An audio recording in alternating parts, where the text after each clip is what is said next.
Hey everybody, my name is Rich, and you know what that sound means. It is the second annual Rich Talks Records Christmas special. That's right, episode number 65. And a Merry Christmas to everyone, or a Happy Christmas to everyone, should I say. But especially Beatle people. That's right, because this year we are covering the Beatles Christmas records, one of the great semi-unknown alleys of Beatledom.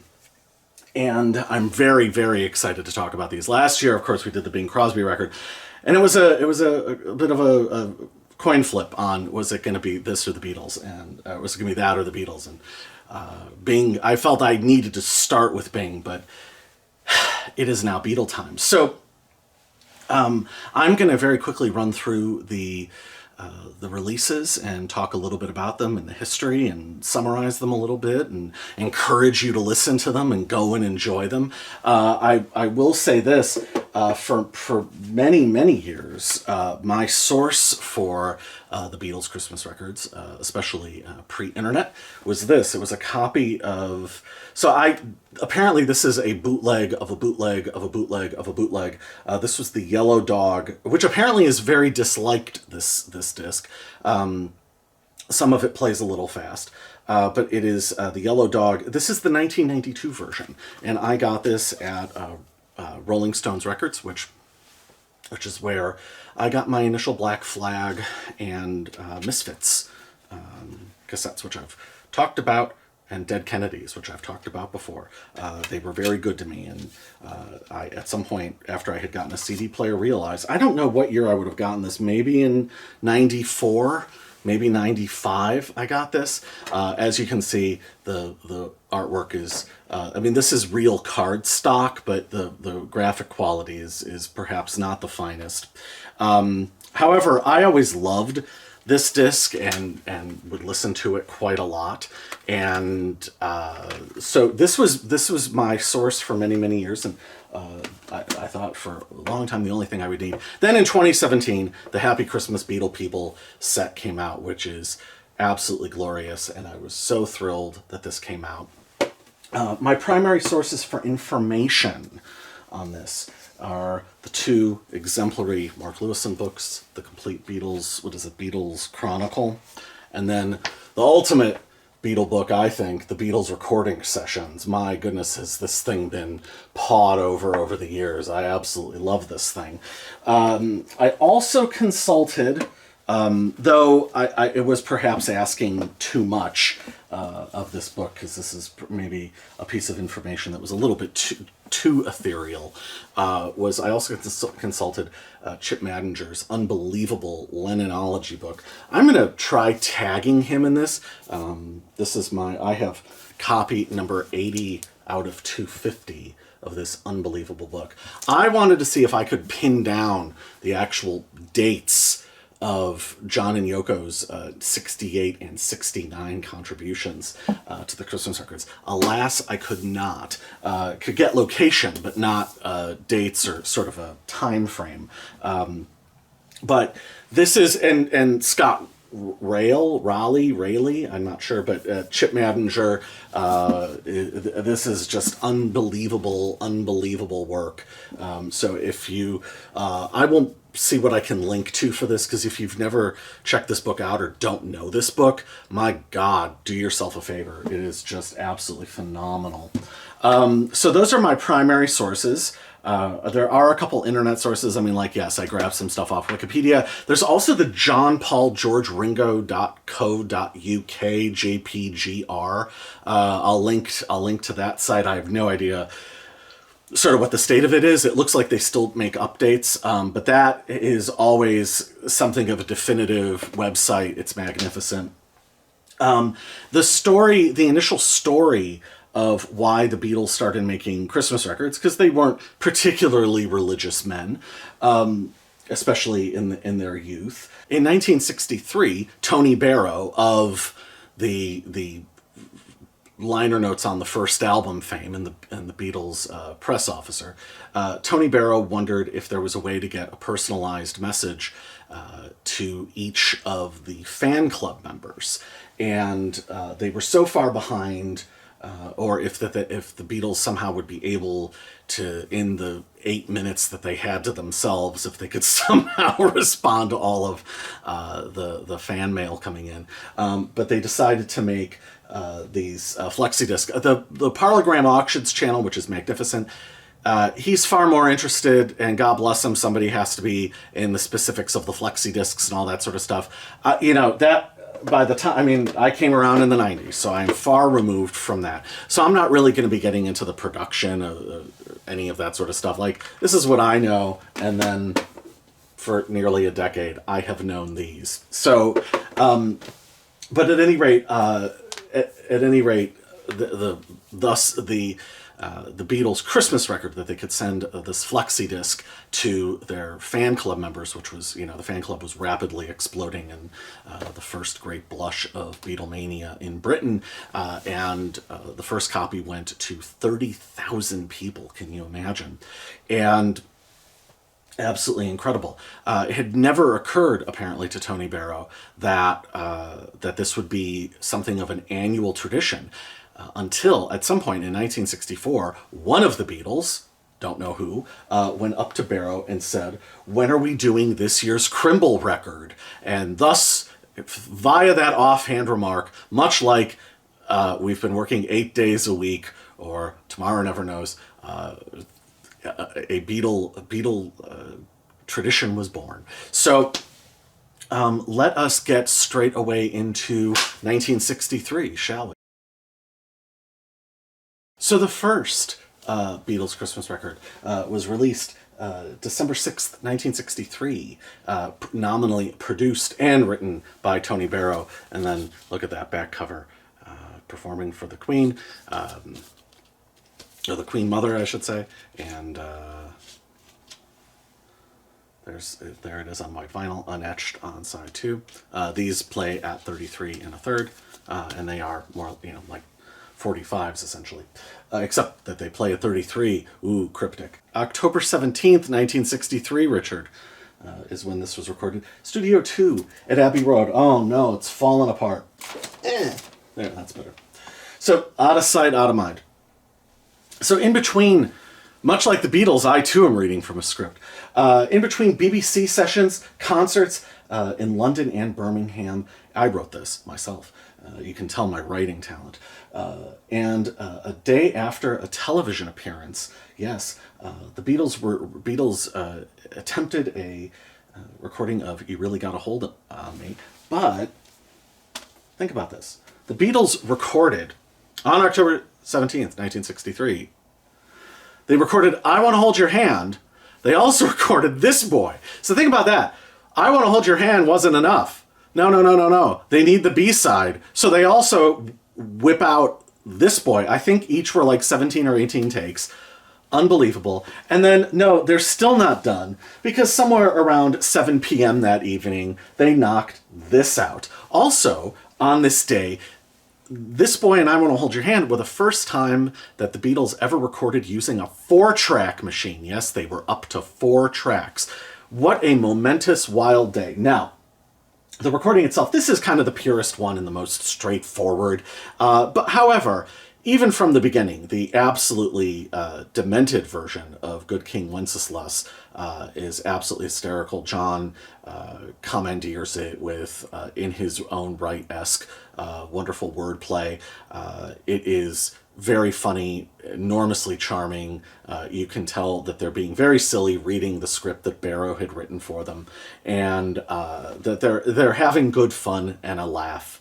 And the Beatle charm is in full force. Interestingly, Paul, even though it's being written for him, Paul betrays his ultimate Paulness. His inner Paulness comes out by not only predicting the Beatles' move to being a recording act, a full-time recording act, but talking about writing songs and releasing music that will please you. Ringo nearly steals the show from John with his sort of Fabian-esque take on "Good King Wenceslas," which is also very funny. And apparently Sarah Collingham was a not a real person. She was a combination of a number of other people who worked at the Beatles Fan Club. So not a real human being. The laughter, the Beatles interrupting each other, which they get more freewheeling with it. John's is like the most straightforward. it's Paul, Ringo, and George, and they get sillier and more interruptive with each message, and it is just absolutely magnificent. What a wonderful way to begin a Christmas tradition. On to 1964. In 1964, that was quite a year in Beatle world, of course. The boys became famous worldwide. I'm sure you've heard about that before.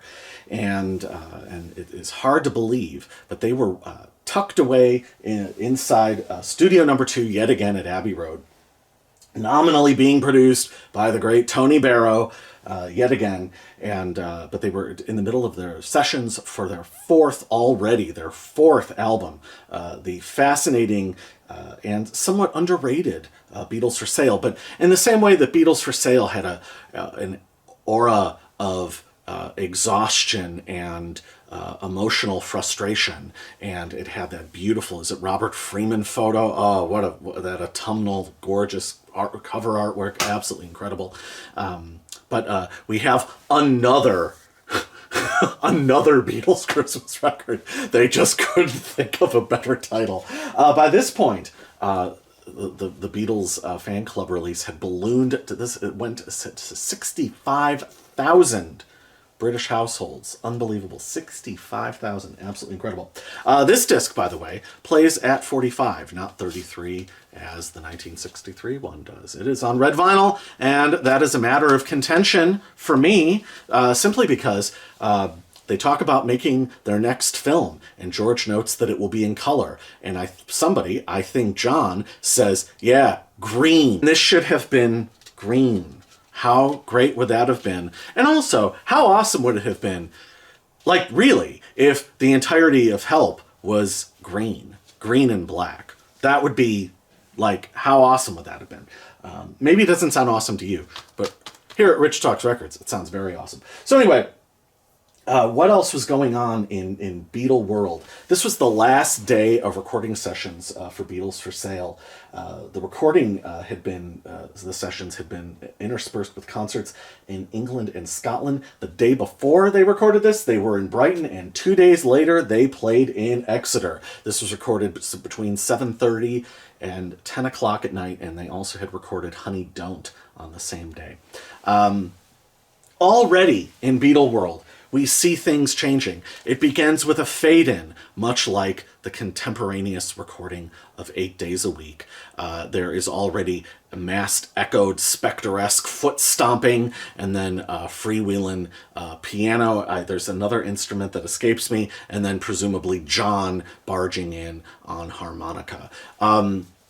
The boys are already not just sonically or orally playing with the form, but then you have John clearly reading from the script, making jokes about the fact that he's reading from the script, making fun of the script. It is absolutely hysterical. Again, Beatle charm on full display. Paul is very funny. George is very funny. Ringo is very funny.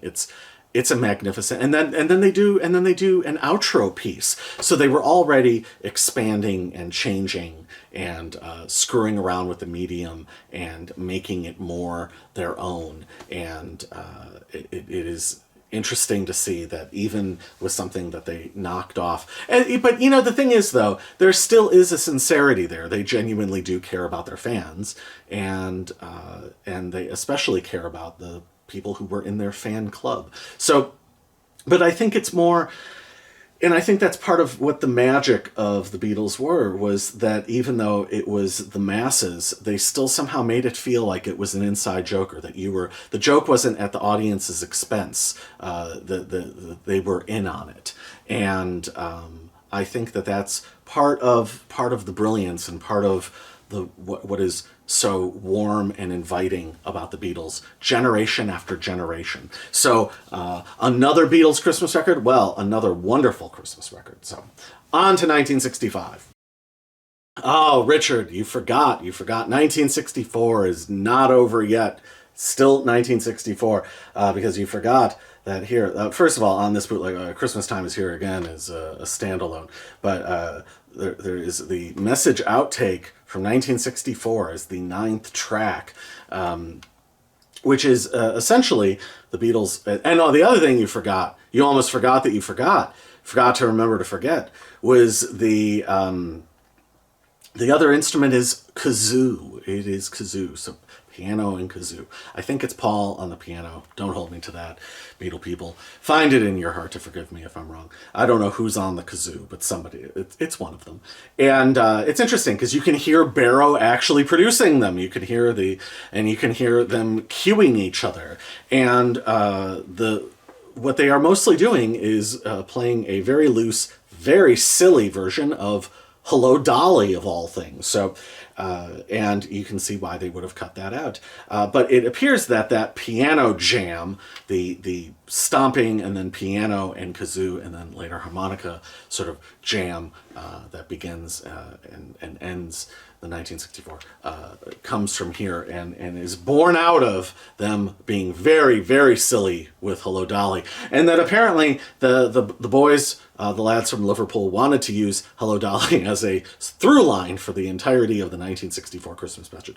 Anyway, strange, but 1965. On November 8th, 1965, the Beatles recorded their next Christmas record.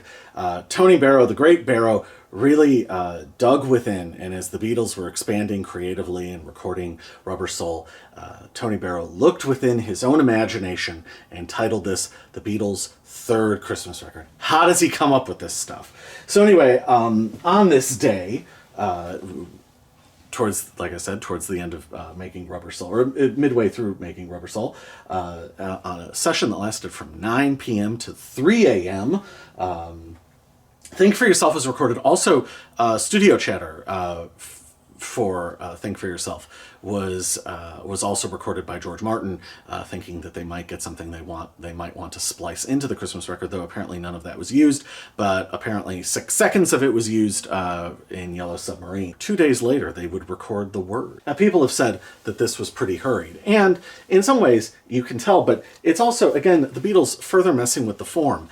And I actually, of the early ones, this is actually kind of my favorite, because the entire thing is this sort of fascinating meta humor. If the absurdist humor was expanded upon from 63 to 64, this is about making the Christmas record and then wondering if they are done recording.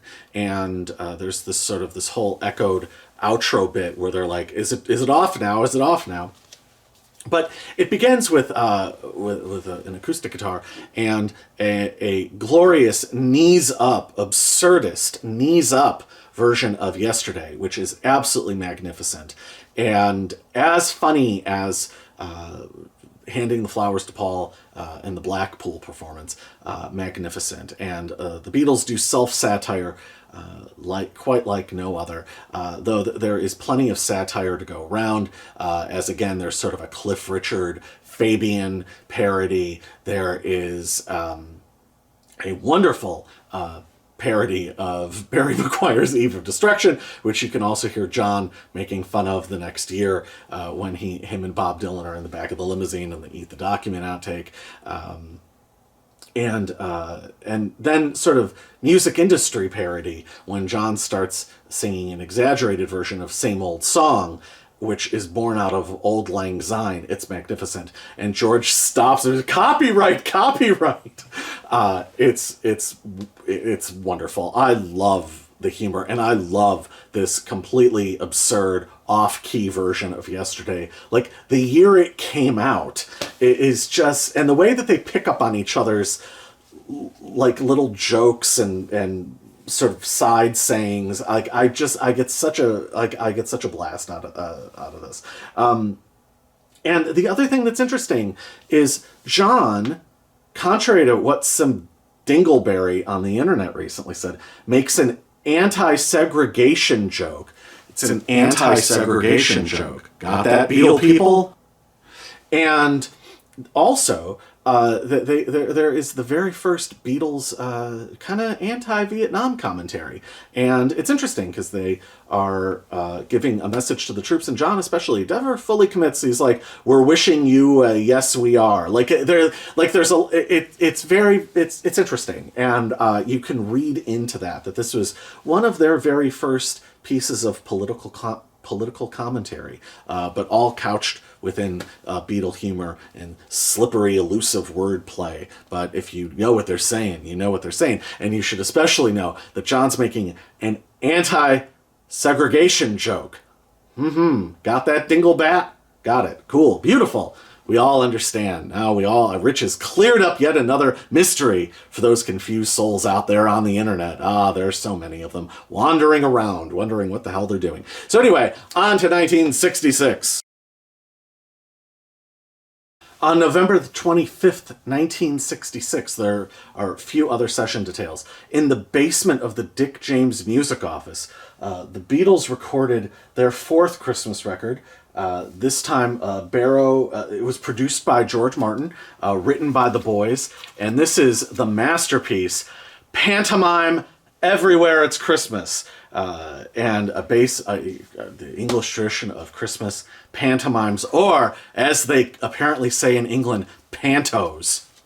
And I just want to point out, the 1965 one is blue vinyl. You can imagine what blue vinyl looks like. There, you're doing it right now. So this is what this one looks like. Absolutely fantastic. But let's just take a moment and admire.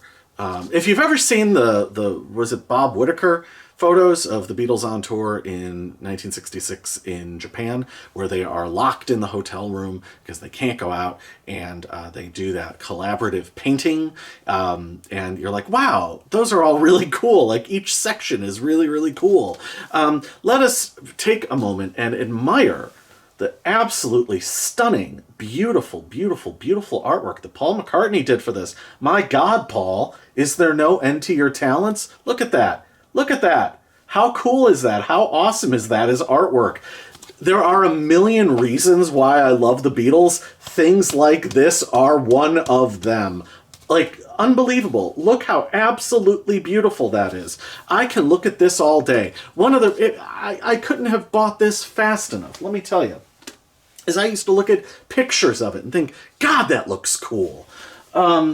I love it, love it, love it, love it, love it. And you know what? Some people don't like the the collection of Beatle oldies artwork. Fuck you. That's an awesome cover. That's a beautiful, beautiful, real depiction of the vibe and attitude and laissez-faire, seize the day, carpe diem attitude of swinging London, all the little visual elements, every single aspect of that artwork is also perfect in its own way. When I hear it described as garish or dated or no, it's perfect. All the colors are perfect. All of it is perfect. The Beatles had perfect taste level, and you shall not besmirchify their impertinacity. Not on my watch, pal. So anyway, this was recorded.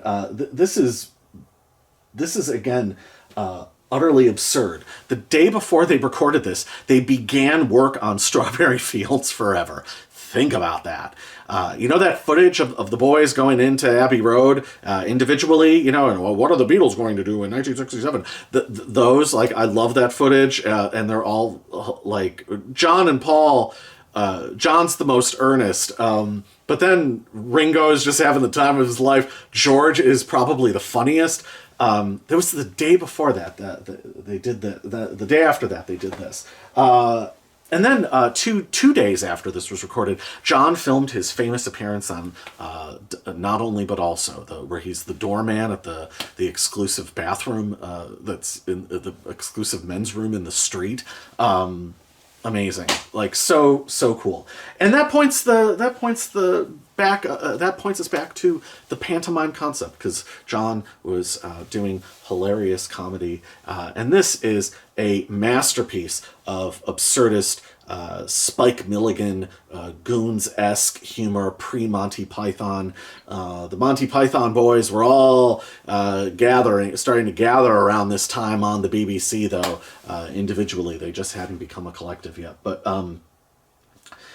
you know, the Beatles really, in a lot of ways, truly were the precursor, or the missing link between the Goons and Monty Python. And this is, if you appreciate absurd humor and you can kind of roll with it, this is a masterpiece. It doesn't surprise me. You know, Paul, one of the shortcomings of Paul sometimes is his concepts wouldn't be fully fleshed out. And if something didn't sort of cohere enough or take flight, I think that sometimes in later years with the Beatles, witness the Get Back project, it would create frustrations, I think, with the other members, because I sort of feel, not to put thoughts in their heads, but I almost feel like if you were going to lead, then lead. But a lot of times with Paul's stuff, it actually would come together. And I think the thing with Magical Mystery Tour is, first of all, I like Magical Mystery Tour a lot more than most people. However, this is the condensed version of Magical Mystery Tour. Think of this as the single to Magical Mystery Tour being an album, if you will, the film I'm talking about, if you will. And this is the condensed 1,000 times better version of Magical Mystery Tour. It doesn't surprise me now that I pointed out a fault of Paul's. I will praise Paul in that. It doesn't surprise me that Paul thought that they could kind of ad-lib their way through a movie, because they knock this thing off in a night. And this is absolutely phenomenal. And it just jumps through all of these miniature scenes that are so vivid and amazing and funny, but it has that radio play magic where you really can see it in your mind. You can see what the characters look like. So you can see the two elderly Scotsmen. First of all, it begins with this sort of stride piano, Paul just knocking off an amazing cod Christmas song of "Everywhere It's Christmas." Like, it's perfect. It's amazing. And that's the sort of thing, music just seems to fall out of that guy. I mean, he really does make it appear effortless. We all know, of course, it isn't, but how does he do it? Where does it come from? There is a thing with Paul, melodically, and just song structure wise, that it's similar to Dylan's writing. It seems to be plugged in to some sort of eternal source that, if the vibrations are right, like, it just kind of generates itself seemingly. And that is part of Paul's insane well of talent. So even this knockoff little song, even Paul's artwork, Paul's sketches, Paul's knockoffs are some of my favorite things that he does, honestly. So as a song, as a sing-along, as a knees up, Everywhere It's Christmas is as good as it gets. And then the absurdity of Orowenia. And again, you can see it. You can see these short little mini films hurtling by in your mind. And then, of course, the two elderly Scotsmen. And then we get to the feast and the loyal toast. John's yelling, "Oh, the king is having a good time." Again, you can see these people. They are sort of painting these oral cartoons that are totally ridiculous and totally surrealistic. Brilliant. But then we get to Pudgy the Bear and Jasper, which John basically steals the show on. And who will remember the buns? We both will. Gets me every time. Listening to it for 30 years still makes me laugh. But then we get into Felpin Mansions, which is about as good as it gets. Felpin Mansions, with John playing Count Balder. John as the Count, as this slightly barmy, probably half in the bag Count, who's ready to have a good time, that's a fully fleshed out character. They could have made him a character in Magical Mystery Tour. John could have played the Count, and the movie would have been 10 times better, because this is a real character, and it's so silly, but also weirdly perfectly filled in. But not to be outdone, Paul as the pianist, and the sort of way that Paul kind of plays a little bit of the straight man, like, hi, Count, and knows exactly how to play off John, like, chewing the scenery. But then Paul kind of comes along with this ridiculous song, the Please Don't Bring Your Banjo Back. But even as Paul at his most avant-garde in this period, the little, again, these little side comments that they'll throw out, I find so interesting. Because when Paul goes like, oh, you know, John's like, oh, I do enjoy a good old tune. And Paul's like, oh, these old songs, they're all just melody, aren't they? Which would have been his attitude at the time of, you know, that as they were forging into wild, new, creative areas, because they had just started making goddamn Strawberry Fields Forever. Unbelievable. This is a masterpiece. This is a little gem of Beatles magic. Absolutely incredible. One of my favorite things they ever did. Yes, especially this artwork. Have I mentioned that? On to 1967. And now we come to 1967. And you know this one. It ain't been around since you know when. The Beatles' 1967 Christmas Time is here again. The full song, I think, was put out on one of the anthology single releases. I have it somewhere, but I just didn't think to go grab it. It is a standalone on here. And it's wonderful. It's good fun. I'm just going to take a moment here, Beatle people, as one myself. Can we all relax on Carnival of Light? Yes, of course I want to hear it too. In fact, I'm even gonna pull this. I'm gonna consult the great Mark Lewison. Why does nobody talk about? So I'm gonna plant a seed for the future here. Okay? Why does nobody talk about the? Everybody obsesses over Carnival of Light, right? But how come nobody talks about the Sgt. Pepper release day jams? So everybody obsesses over Carnival of Light, and obviously I want to hear it too. So it is this day on June 1st. I'm reading from the great Mark Lewison, okay? I want to hear this. I want to hear this. More than I want to hear Carnival of Light. Yes, Beatle people, join me, won't you? Let's all, this Christmas, let's all come together and unite and demand. Yes, Beatle people. The Sgt. Pepper Release Day Jams, June 1st. Mark Lewison, here we go. On this day, 1 June 1967, I think that's British for the date.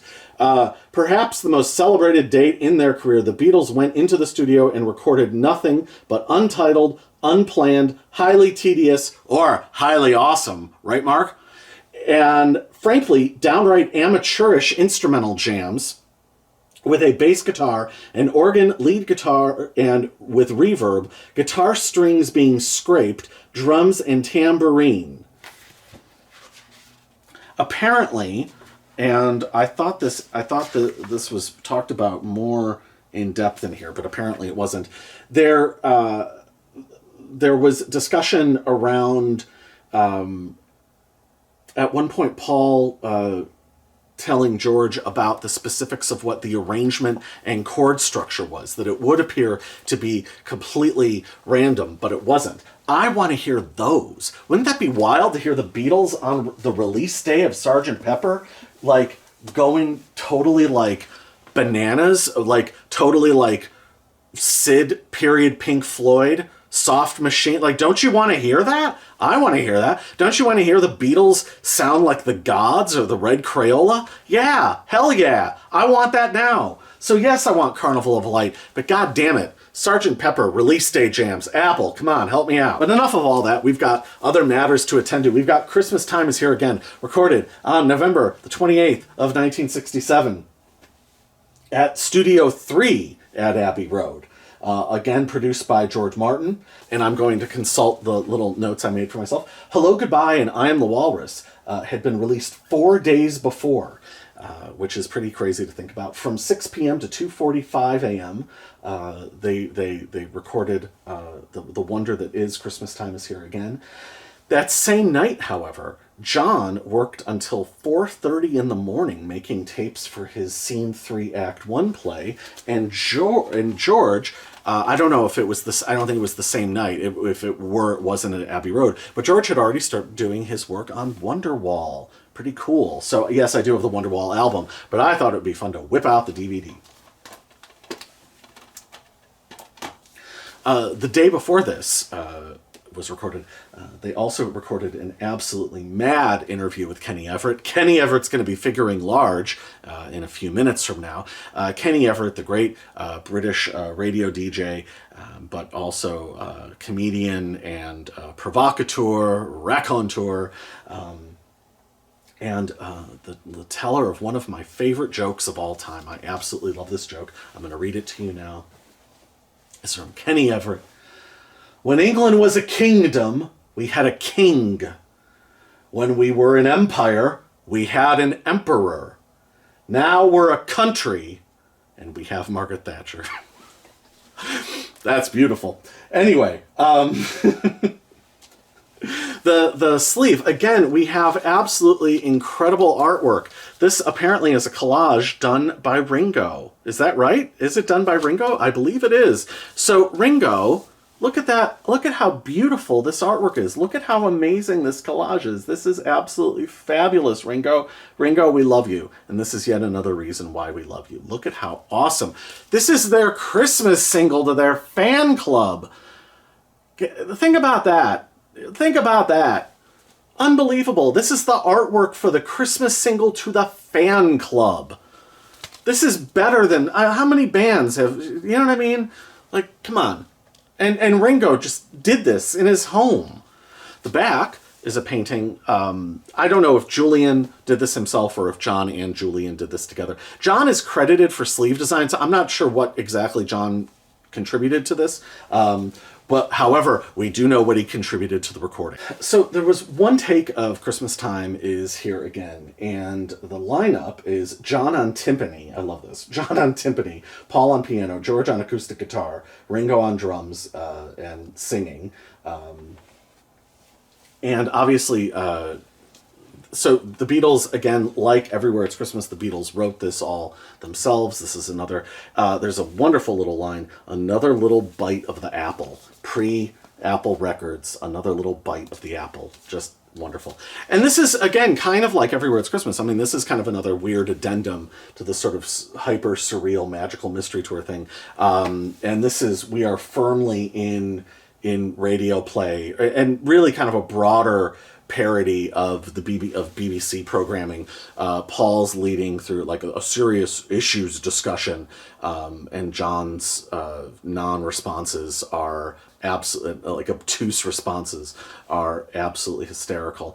My favorite thing on here might be the game show portion, the back and forth between John and George. George's best comedic moment on any of these. George is absolutely hysterical. Again, the comic timing is perfect. The way that they play off each other is perfect, and that ridiculous organ, just magnificent.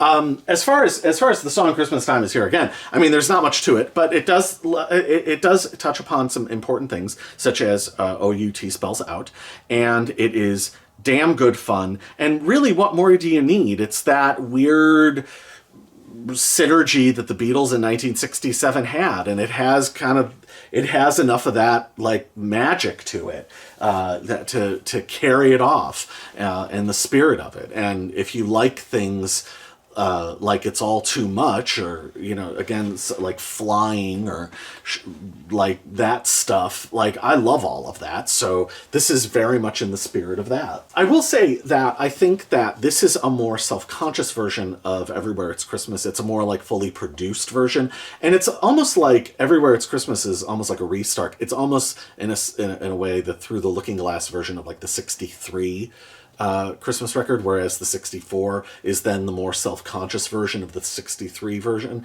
This is the 67 is more the more self-conscious version of what they had done in 66, and more sort of fully fleshed out, if you like, and more fully produced.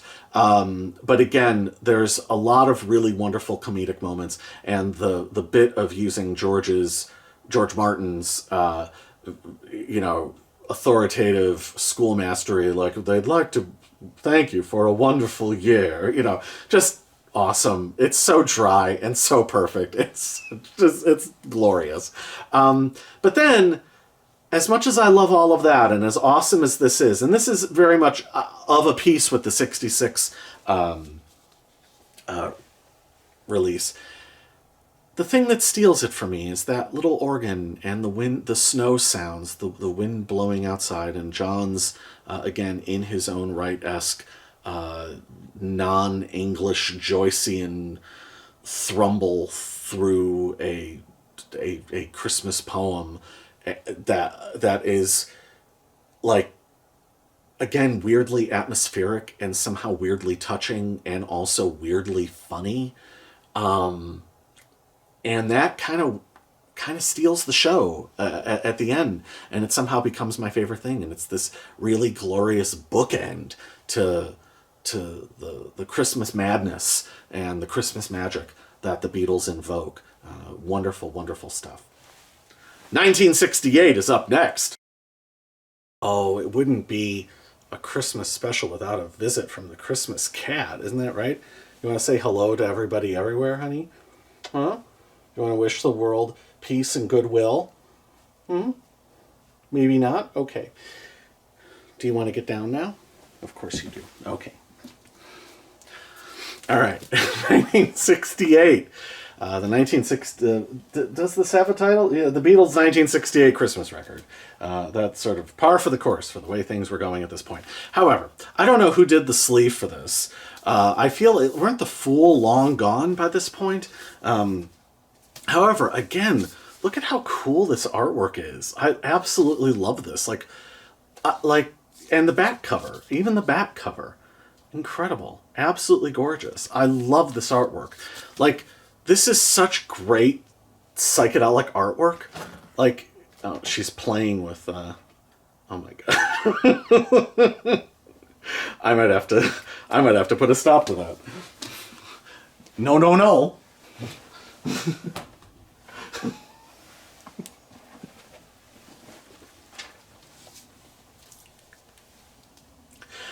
Anyway, yeah, I absolutely love this artwork.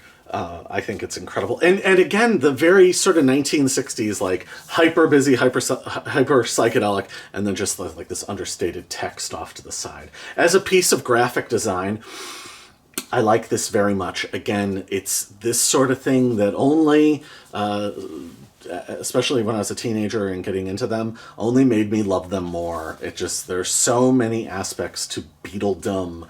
There are endless elements of things that you can be a fan of. Also, I should mention that this release, the Happy Christmas Beatle People, comes with reproductions of the Christmas newsletters. So this is a really cool release. I have no idea what the availability of this is anymore. I feel like this and the one Blu-ray or DVD or whatever it was are like the two best latter-day Beatle releases. They have been putting out some things that I haven't been too interested in. I think you can work out what those are by the fact that I haven't really talked about it. But this. So first of all, the thing that people will always note is, yes, it was all recorded separately, and there is a little bit of, with all due respect to Kenny Everett, and no put down of Kenny Everett, but Kenny Everett is not George Martin, and even as fractious as the White Album was, I mean, John and Paul stayed up for what it was, a 27-hour, 28-hour session, doing all the final edits. I think was Julia recorded in that, and then all of the sequencing and all of the final mixing of that album. Like, the Beatles' guiding hand is still very, very heavily present. This does feel a little like the analogy I've made before, a little like season 2 of Twin Peaks, with we're going to throw crazy stuff at the wall because this is the Beatles and crazy stuff happens. So Kenny Everett is doing the best that he can. He was given very divergent elements to work with. And what are those divergent elements, you ask of me? And I will tell you right now. So there is the Paul McCartney song, which apparently is titled Happy Christmas, Happy New Year. Then we have John reading two poems, Jock and Yono, and Once Upon a Pool Table. There's the George Harrison segment, which we'll get into, and then the Ringo segment. But apparently, so there, Kenny Everett cut in songs from the recently released White Album. This came out just under a month after the White Album had come out. This was released on December 20th, 1968. I tried to do the Rich Talks Records thing and get dates for everybody. Again, consulting Lennonology. The closest thing I could find to a date for anything was Paul. The thinking is that Paul recorded Happy Christmas, Happy New Year at a Mary Hopkin recording session. That's the best I could find. George recorded his in America very clearly, and as is alluded to on the slightly madcap surrealistic liner notes on here. And then Ringo apparently recorded his, I guess, in Surrey. I don't know. But not only is Kenny Everett like speeding up Helter Skelter and like using different songs as like background music and cutting things together, but he also cuts in Perry and Kingsley's Baroque Hoedown to sort of semi-comical, again, sort of madcap effect. And you feel bad for him that he sort of has... And the other thing is you can sort of tell when, like, a cut is coming because, like, crazy things start happening with the audio. Like, and when, like, audio effects emerge, that means, like, the next thing is about to happen. So, Paul's song, Happy Christmas, Happy New Year, is particularly half-cocked and just emotionally flattened out and is kind of the definition of tossed off. It's perfectly fine, but it's no Christmas Time is Here Again. It's not even Wonderful Christmas Time. It's not even Ringo the Red-Nosed Beetle. So there's that. Ringo does sort of a comedy sketch that is okay. George just sounds like he cannot be bothered. This is George when George went to go visit Bob Dylan in upstate New York. George truly sounds like he'd rather be in Philadelphia. He gets Mal Evans to give a Christmas wish to the children everywhere. And then, in a rather bemused way, he gets Tiny Tim to perform Nowhere Man. And that's it ends with Tiny Tim, and George then thanking him and saying, God bless you. That leaves John with the most spirited entry. Now, before I ever heard the bootleg of this, I had Skywriting by Word of Mouth, a book that most of which was written during John's house husband years. I absolutely devoured and absorbed this book. I really loved it as a teenager. And there's mostly surrealistic writings from the house husband period. There is what would have been the stage notes or the production essay. I don't know for what, for the Ballad of John and Yoko Broadway play. Had there been one? I don't really know what the Ballad of John and Yoko essay, what it was actually for. They're really just sort of rumors. But tucked away in here is... there it is, untitled. They're presented without a title, but there it is, Jock and Yono and Once Upon a Pool Table. Jock and Yono is particularly... I mean, this is... John was arrested... John and Yoko were arrested. Were they raided 1 or 2 days after the White Album had been completed? Yoko soon miscarried. There is a run of which leads into the creation of the Unfinished Music No. 2 Life with the Lions album, which is overwhelmingly the best of the experimental albums that they did. And someday I will do a video about that album because I actually like it very much. But what I also like are all of the additional recordings and Yoko's like plain song recordings from this time, which were released in a lot of different places at the time, and then different things came out on different reissues. But this was a and the song "Case of the Blues" comes from around this time. This was a tough time for them. It was very, very, and then on December 10th, John recorded John and Yoko recorded their performances for the Rock and Roll Circus, which I love that. So this is in that, like, I love that end of 68 period, as difficult as it is, and as fraught as it is, and as, like, truly tragic as a lot of it is, with the miscarriage and everything, and then the arrests. Some really, really fascinating, fragmentary, genuinely experimental and genuinely exciting and heartfelt work came out of that. And unfortunately, Once Upon a Pool Table, Kenny Everett starts double tracking John, which means there's going to be a cut. He actually cleverly uses George saying cut as it's the best piece of editing he does. But Once Upon a Pool Table actually is in this book all the way through. It cuts off like right about here. And so you can actually read the rest of it if you want. But yeah, the 1968 release, there's some cool stuff in there, especially for a John fan like myself. But it is definitely, and I really love the cover art, but it is very much slightly dispiriting, especially in the larger arc of the Beatles Christmas recordings. And it plays out as the flattened out,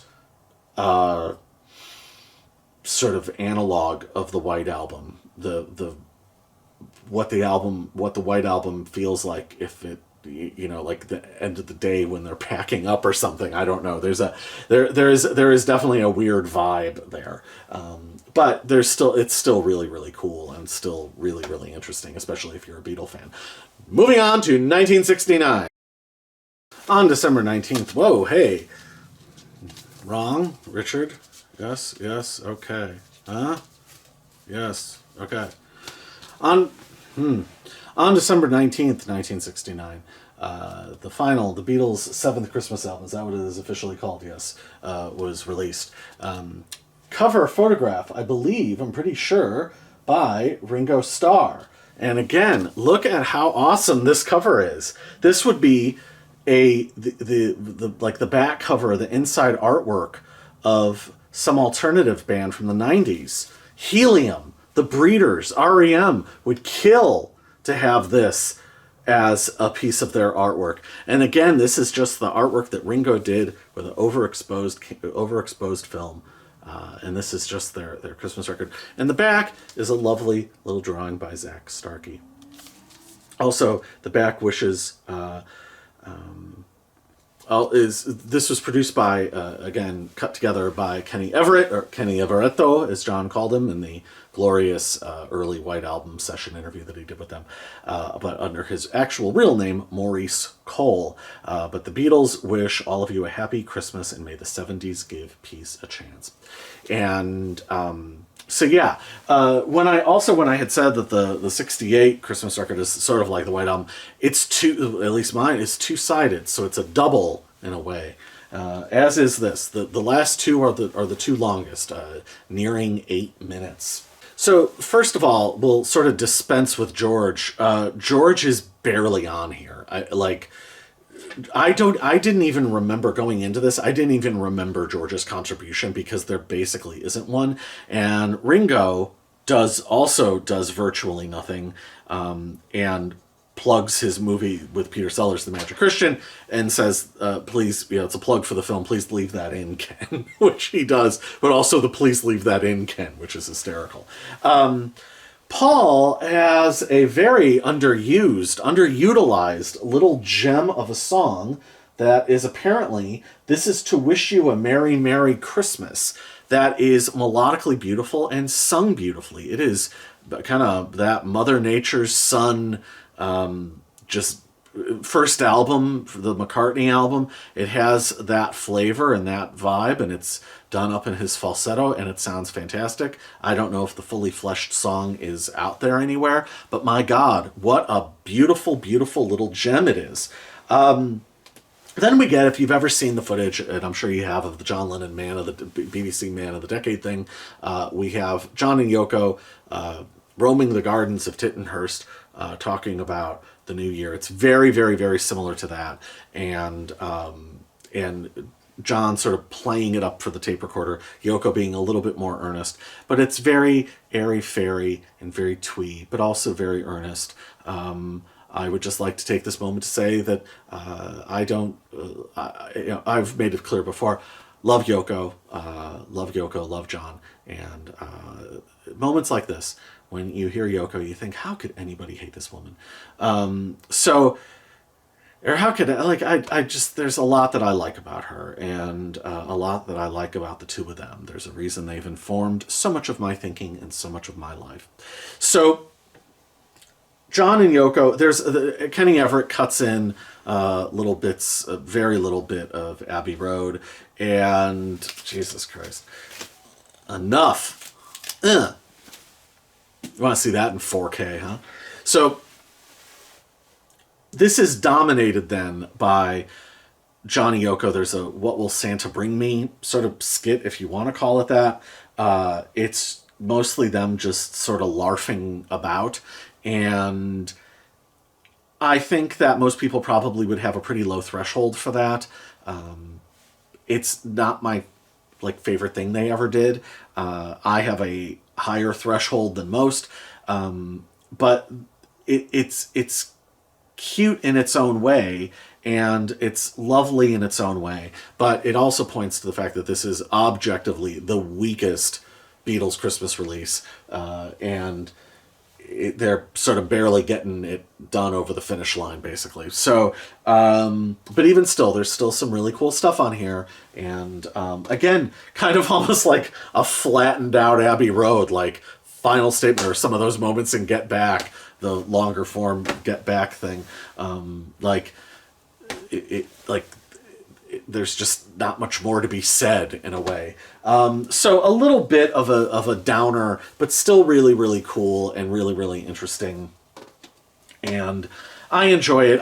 It has a little bit. It's somewhere between what's it called, the Amsterdam 1969 thing on the Wedding album, Johnny Yoko's contribution. It's sort of halfway between that, and then it has some of the flavor of a year later from this, the 1970 demos that sort of prefigure songwriting that would pop up on Imagine, and then songs beyond, like the very beginnings of Mind Games and stuff. So that's sort of it. From there, in 1970, they released a compilation album. The other funny thing about 1969 is this is one of the themes I was going to have running through this, but I decided it was something of a bridge too far, was the Beatles fans in the U.S. at Christmas would get like a postcard or a newsletter or something. Like, they rarely ever got these. And the one time that the U.S. and the U.K. finally got the same thing was this one, which is really, really fairly ridiculous.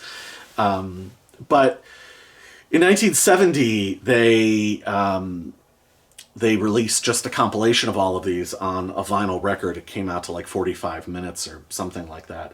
And it was called From Then to You. And I've seen a few different covers from it for like the Jeffrey Giuliano book. And I think that the bootleg that I had was kind of based around that artwork loosely. And apparently the master tapes had been mislaid, and it was mastered off of the flexi discs that belonged to Frida Kelly. So that's a strange piece of trivia. And also kind of how ridiculous is that. I will say that is the one knock on this set, is the 1966 one sounds particularly lo-fi, which is a shame. It actually weirdly sounds better on bootleg. It's the lone knock. You have to jack the volume up. But otherwise, that is an absolutely beautiful release. There is apparently some other outtake stuff that's floating out there on YouTube, but again, I sort of thought that might be slightly outside the scope of this video. I wanted to keep to the main stuff because this is pretty niche as it is.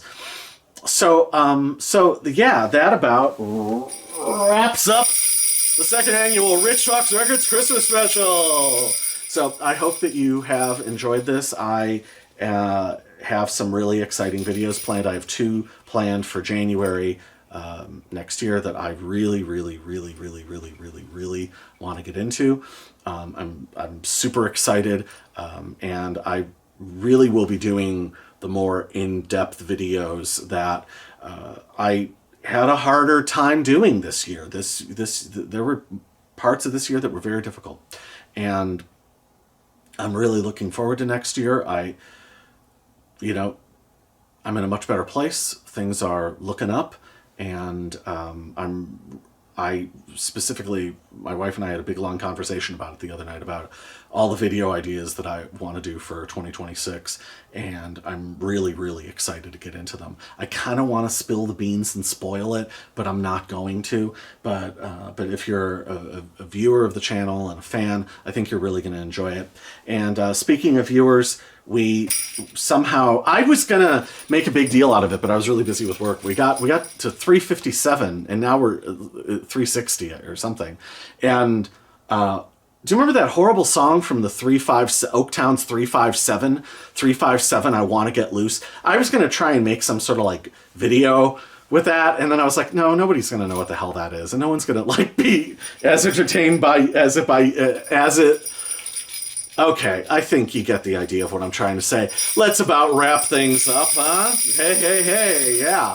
I'm gonna go Xerox my body parts, and I'll be back next year with some really cool videos that I think, like I said, I think you'll like them. I think you'll be very happy, because it's some cool stuff, and stuff that I don't really see a lot of other people talking about, or talking about it the way that only I, yes, your very own Rich of Rich Talks Records can do it. Nobody can do their thing all over you quite like Rich of Rich Talks Records. That's right, people. 2026, here we come. Until then, Happy Christmas, Merry Christmas, Happy Hanukkah, Happy Kwanzaa, Tet, all the other ones I forget. Those are the ones I can recall off the top of my head. Have a wonderful, I hope this has been a wonderful year. Have a wonderful holiday. Have a wonderful Christmas. Hug your loved ones. Be thankful for what you have, and Betty Grable too. And I think with that, like and comment and subscribe and all the YouTube things, doodah. And I will see you next year. God bless everyone, and Happy Christmas, Merry Christmas, and bye!